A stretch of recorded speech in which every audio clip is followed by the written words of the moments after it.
calling in spirit, speaking from the heart, speaking truth, beaming light on the shadow, igniting vulnerability. Yeah, claiming this title as a shadow dancer, as a player in the shadows, and an invitation to admit and embrace our shadows.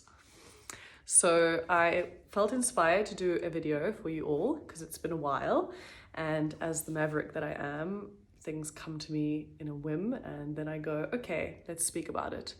So I've been developing my brand as a shadow worker, as a shadow dancer, as somebody looking at the shamed and shadow aspects and archetypes of the feminine.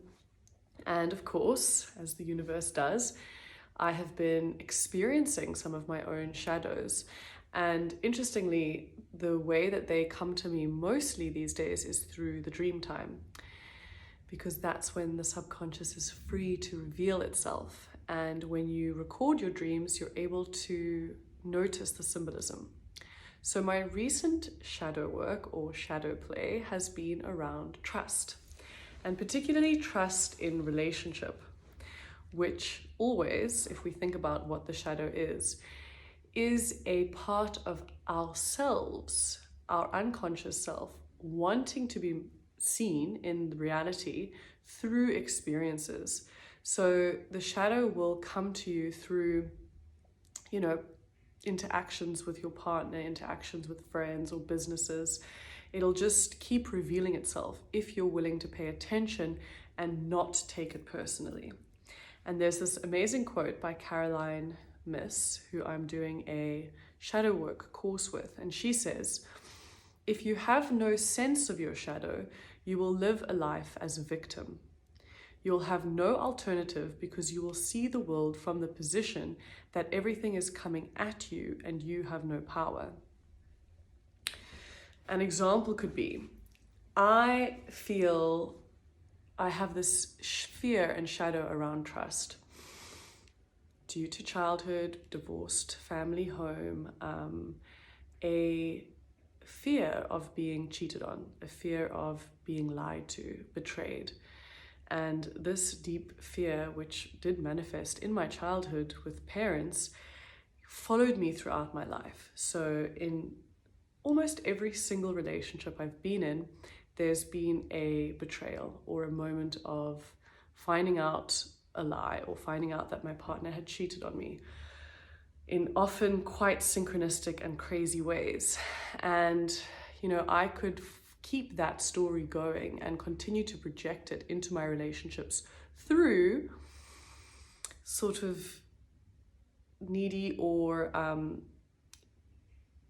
vulnerable, in a vulnerable way, insecure tactics such as, and I'm going to be completely frank with you because that's who I am, I went through my partner's DMs, which I felt so humiliated by. I actually almost, I couldn't tell him because I felt so humiliated. He happened to have his Instagram on my phone and something came over me, that shadow came over me, and I was like, I'm just going to look through these messages. And it was a moment of weakness, a moment of insecurity. It brought up a lot of fear because what if I did see something? How would I confront it? I am breaking trust by doing this. How am I now going to approach this in a healthy manner with my wonderful partner? So that happened, and it actually led to a beautiful opening because thanks to my dear friends who I can communicate this with, sisterhood is so important. I was able to pluck up the courage and actually have a conversation and admit that this is a real fear of mine and this is what I've done. And bless his beautiful soul, there was no shame or judgment. And I think this is a key part of shadow work, and especially when you're working in partnership with another, is to avoid re-shaming the traumatized child, the child who was just looking for validation or wanting to double check and feel safe, even if it was in an unhealthy and destructive way. And so without the judgment and shame, I was able to really drop into grief and just feel the embarrassment and the fear and the not even embarrassment, but the genuine concern and need for trust to develop and to be spoken about, and for us to actually communicate these vulnerabilities and fears. So I'm just putting this out, smoking up the house.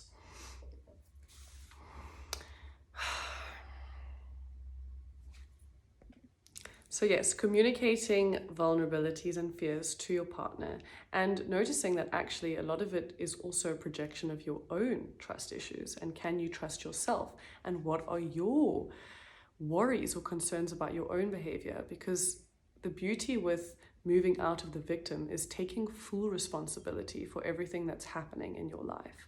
And whether that is, needing to come into communication about trust and developing parameters of like what is appropriate, what is inappropriate, what feels unsafe, what feels safe.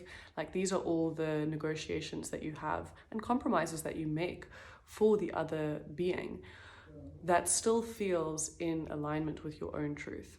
And so yeah, it was a beautiful opening and deepening for our relationship, and particularly for myself to actually take time to look at this shadow and see where I also felt myself avoiding certain women who came into our realm because I was worried that I couldn't trust them, and then that deepening the sister wound.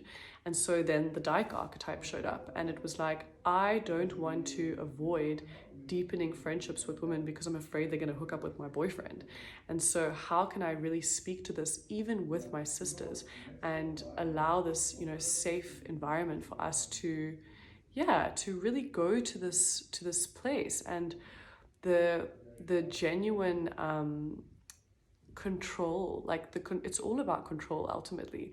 That little child felt out of control, and so she wants to control every dynamic and circumstance with her partner and who her partner's with, which is fucking stressful and exhausting and not fun for either party, and actually causes oftentimes the partner to like disappear because they feel like they're caged in. And so instead it's like this process of really breathing, speaking, being vulnerable, grieving the past so you don't have to carry that weight into the future, trusting your partner, trusting that whatever happens, we will be able to face it and move through it and dance through it, and that we all have these, these little parts of ourselves that are insecure. Just because I'm a brilliant woman and businesswoman and I'm doing so well and I have my life, an amazing life, I still have parts of me that I feel ashamed about or I feel afraid of. And so that is the journey of shadow work. It's neutrality in looking at these parts, not judging them as good or bad, and not trying to get rid of them. I'm not just going to get rid of this trust issue. It's going to probably follow me throughout my life. The work is in how I embrace it, how I embrace myself, and how I refuse to play victim and blame the other and make it all about them and their behavior, instead of going, okay, hold on. How is this about myself? How is this a wound that I need to acknowledge? And if it is something with their behavior, how can I communicate my needs and see where we can come into alignment that feels fair and honest and like whole for our relationship? So yes, that's on trust and relationships and the shadow, and there will be more to come soon.